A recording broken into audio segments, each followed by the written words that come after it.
Tok Timbalan Yang Petua minta izin sebentar tadi sebenarnya saya ada bertemu dengan Yang Dipertua bagi sesi pagi. Kita ada minta kalau dapat dilanjutkan sedikit tempoh perbahasan memandangkan peruntukan di bawah Kementerian Hal Ehwal Ekonomi ni yang paling besar dalam peruntukan semula ni, hampir separuh daripada jumlah yang diperuntukkan. Saya minta maaf yang Kang mohon menjelaskan. Muhammad Arau. Kang mohon menjelaskan sebelum tu. Kang ni. Saya tak pasti sama ada sebab tengok yang perbincangan tentang isu nelayan ni dah macam masuk ke Kementerian Pertanian, tetapi oleh kerana Yang Berhormat Menteri sudi untuk merespon, saya nak sentuh sikitlah berkaitan isu nelayan di Kuala Perlis di bawah kawasan Parlimen Kangak. Di mana saya dalam satu dialog dengan Persatuan Nelayan sebelum ini, mereka ada mengadu salah satu isu yang diadukan yang mungkin berkaitan dengan Kementerian Hal Ehwal Ekonomi ialah tentang sekatan kepada ekspor ikan semasa musim perayaan. Dan kebetulan kita pun hampir dengan Raya Haji, saya tak pasti sama ada sekatan akan diteruskan. Sekatan ini bertujuan untuk memastikan ada bekalan yang cukup di pasaran tempatan, tetapi yang dimaklumkan ialah ketika dalam tempoh sekatan ikan yang boleh dibekalkan dalam pasaran tempatan ni jadi berlebihan, yang menyebabkan ada lambakan yang akhirnya dijadikan ikan beku.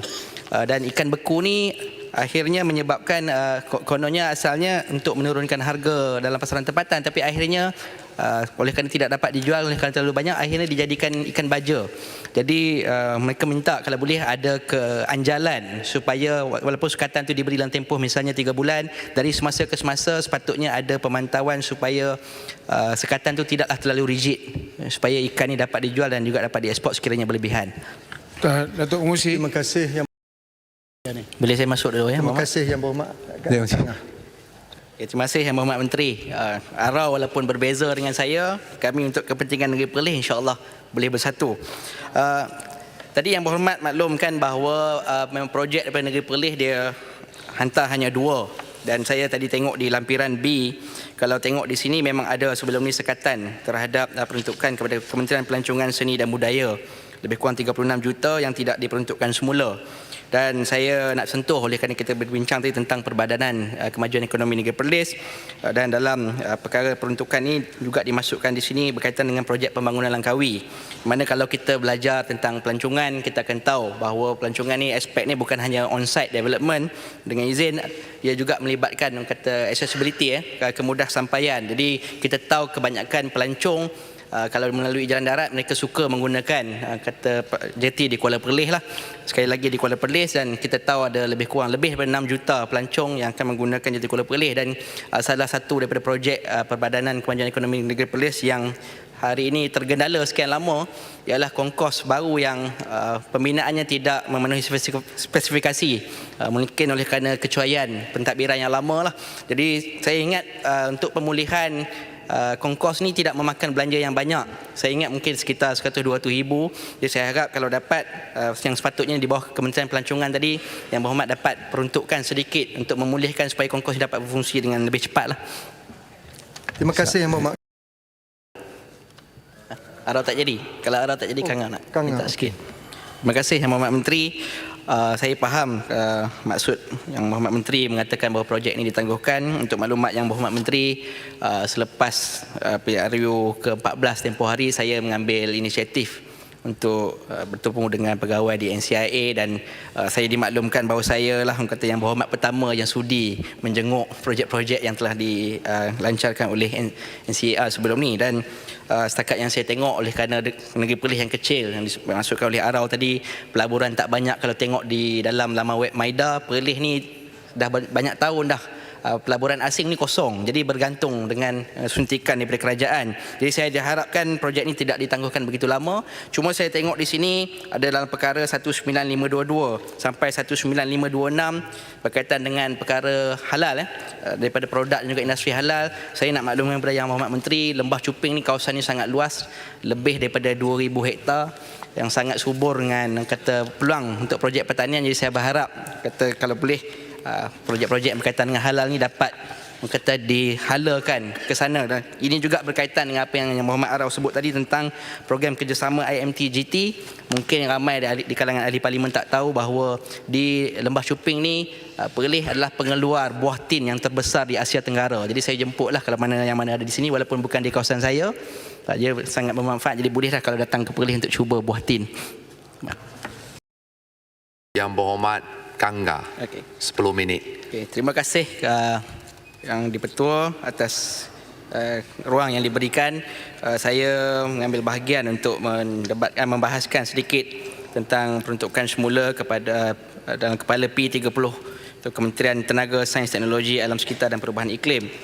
Dalam perbahasan titah Duli Yang Maha Mulia Tuanku Seri Paduka Baginda Yang di-Pertuan Agong, saya ada mempertanyakan kepada Yang Berhormat Menteri tentang projek IPP yang telah diumumkan akan dibatalkan, itu sebanyak 4. Yang mana sekiranya maklumat saya tepat, saya dipahamkan salah satu projek yang mungkin akan dibatalkan ialah projek IPP di Perlis, yang mana melibatkan yang saya tanyakan ialah tentang IPP yang terlibat dalam menjana tenaga yang boleh diperbaharui. Jadi saya minta kalau boleh Yang Berhormat Menteri memberi maklumat yang khusus supaya kita boleh lihat tentang perkara ini. Kenapa saya rasakan ini penting? Sebab sebenarnya kalau kita tengok dari segi data, kawasan di mana IPP ini mahu dibentuk ialah kawasan yang diakui memiliki sinar suria yang paling tinggi, antara yang paling tinggi di Malaysia. Jadi saya minta kalau boleh Yang Berhormat Menteri dapat mempertimbangkan kalau mungkin ada keraguan tentang dari segi pemberian tender dan sebagainya, itu mungkin boleh ditangguh ataupun diperbincangkan dengan lebih halus, bukan dibatalkan. Tambah-tambahan pula, Yang Berhormat Menteri sebelum ini juga memberi kenyataan bahawa hasrat beliau untuk meningkatkan lagi sumber tenaga boleh diperbarui sehingga ke 30%. Jadi saya merasakan bahawa projek IPP di Perlis ini sangat viable dan sepatutnya diberi perhatian khusus. Dan tadi Yang Berhormat Arau sebut tentang pengharaman balak. Yang Berhormat Arau mungkin dia tidak tahu bahawa saya memiliki ijazah sarjana dalam sains perhutanan. Jadi balak ni adalah dulu kata kawasan permainan saya. Jadi sebenarnya dalam bidang sains perhutanan kita ada cara teknik-teknik dan juga kata sistem untuk menebang balak. Jadi cadangan setengah orang bahawa balak tidak boleh ditebang sebenarnya bukanlah cadangan yang terbaik, kerana balak yang menghasilkan oksigen yang lebih banyak ialah balak yang baru tumbuh. Sama macam orang muda lah. Kalau orang muda yang lebih cergas berbanding orang tua-tua. Jadi yang patut kita berikan ialah tumpuan kepada penguatkuasaan tentang kata dari segi pencerobohan lah. Dan saya menggalakkan sekiranya boleh Yang Berhormat Menteri juga memberi perhatian tentang kawasan-kawasan hutan lipur yang kita ada di Malaysia. Kerana saya semasa belajar di Fakulti Perhutanan Universiti Putra Malaysia, saya tahu bila orang sebut perhutanan, orang lebih banyak merujuk kepada FRIM berbanding pakar-pakar yang kita ada di universiti tempatan. Jadi mereka ini agak terpinggir dan tidak dimanfaatkan dengan sebaiknya. Yang mana dalam bidang perhutanan ni kita bukan hanya ada sistem pengurusan hutan, kita juga kata dalam sub bidang kita ada bidang perindustrian kayu dan juga kita ada bidang pengurusan taman dan rekreasi. Ini kerana saya melihat banyak hutan-hutan lipur di Malaysia ni tidak dijaga dengan sebaiknya, kerana apabila kita menjadikan ia hutan lipur, kita tidak memikirkan kata dana-dana yang perlu untuk memelihara dan juga memelihara hutan ni supaya ia dapat dimanfaatkan oleh orang ramai. Jadi kalau hutan ni hanya terbiar, tidak ada orang memanfaatkan, dia tidak menjadi satu kata sumber yang potensi untuk menjanakan ekonomi untuk negara lah. Dan dalam aspek tadi Jabatan Alam Sekitar, konservasi dan sebagainya, saya juga nak menyebut bahawa dulu kalau saya tak jadi ahli politik, mungkin saya masuk ke lapangan akademik. Saya masih ingat bekas dekan di Fakulti Ekonomi UPM, Profesor Dr. Shah Wahid, masa itu dia membuat satu kajian tentang bagaimana menjadikan produk kenaf ni sebagai bahagian komponen kereta. Jadi saya harap Yang Berhormat Menteri dapat juga meninjau kata banyak kajian-kajian di universiti yang tambahan pula kata sebelum ni kerajaan ada menyatakan hasrat untuk menghasilkan kereta nasional yang ketiga. Jadi mungkin kita dapat melihat kepakaran tempatan yang walaupun sumber dananya mungkin tak semestinya daripada kerajaan, tapi industri otomotif kita ada. Dan menyentuh tentang industri otomotif ni, saya nak menyebut tentang negeri Perlis. Di negeri Perlis ada Institut Giat Mara Perlis, ada juga Institut Kemahiran Belia Negara, yang mana dalam program-program yang ditawarkan di sana ialah berkaitan dengan otomotif, elektrik dan elektronik. Yang mana perkara ini sangat dekat.